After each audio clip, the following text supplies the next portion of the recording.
ఇటు చూడరా, note JS code ఇది. ఎంత ట్రై చేసినా ఎర్రర్ వస్తుంది. క్లయింట్ సావగొడుతున్నాడు రా, ఏం చేయాలో అర్థం కావట్లేదు. భయ్యా ఒకసారి ఇవ్వండి.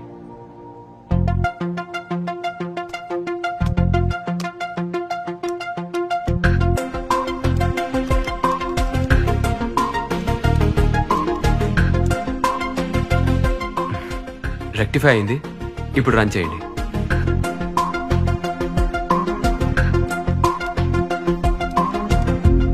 ఏంటి భయ్యా నువ్వు ఇంత టాలెంటెడ్ గా ఉన్నావు? BTech computer science. మరి ఈ పానీపూరి బండి ఏంటి? మాది ఏపీ భయ్యా. నాలా చదువుకున్న వాళ్ళందరి పరిస్థితి ఇదే అక్కడ.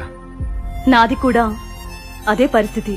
ఉద్యోగాల కోసం ఇలా పక్క రాష్ట్రాలకి వలస వచ్చే పరిస్థితి ఎప్పుడు పోతుందో ఏంటో. మన బాబు గారు యువత కోసం 20 లక్షల ఉద్యోగాలు లేదా నెలకి 3000 నిరుద్యోగ భృతి ఇస్తానని మాటిచ్చారు. ఆయన వస్తేనే పరిశ్రమలు, ఉద్యోగాలు వస్తాయి. మే 13 జరగబోయే ఎన్నికల్లో సైకిల్ గుర్తుకు ఓటు వేసి టీడీపీ, జనసేన, బీజేపీ కూటముల్ని గెలిపించాలి. బాబుని మళ్లీ రప్పించాలి.